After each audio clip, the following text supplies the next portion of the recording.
Je m'appelle Sylvie Baudouin. Je vais avoir bientôt 52 ans. J'habite la région de l'Outaouais, à Gatineau. Je suis enseignante de profession. On pourrait clairement penser à un jeu de serpent et échelle avec beaucoup de serpents.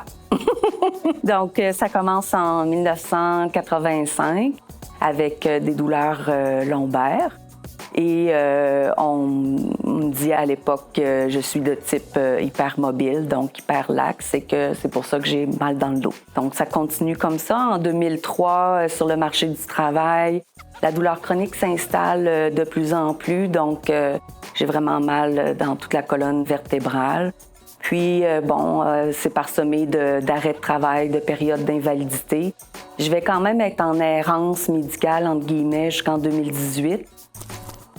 Puis on est trop de patients à vivre les mêmes histoires d'horreur, de se faire invalider par les professionnels, différents professionnels de la santé, de ne pas être cru. Je pense que ça, c'est ce qui fait le plus mal.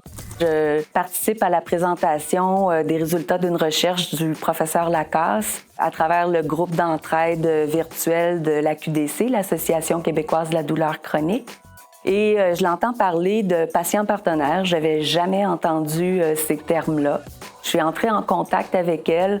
On se trouvait être début décembre ou fin novembre 2020.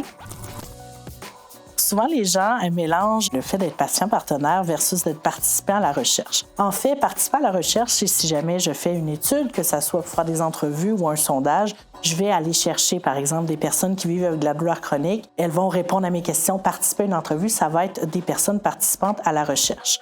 Les patients partenaires vont plutôt faire partie intégrante de l'équipe de recherche dès la planification des objectifs, dès la planification de la collecte de données, vont nous aider à toutes les étapes et vont s'intégrer même dans l'interprétation des résultats.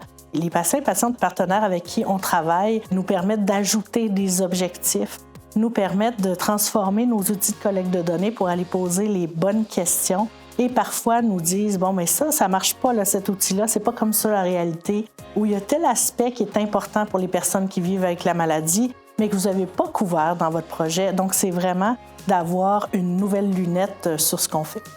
La première motivation, moi, j'ai pas laissé mon métier d'enseignante par choix. Là. Je dirais que la douleur était tellement rendue insupportable que je voyais que le peu de santé qui me restait, j'étais en train de le laisser sur le marché du travail. Donc, ça a été tout de suite pour moi une façon de redonner à la société, mais contribuer d'une façon différente. On m'a reconnue comme étant une personne à part entière et en fait l'experte du vécu avec la maladie.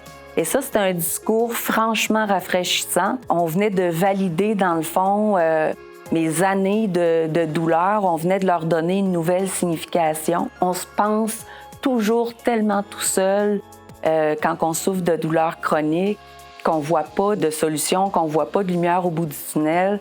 Bien, ça a été un changement majeur dans ma vie et je dirais que je vais beaucoup mieux depuis que je fais partie de la chaire de recherche.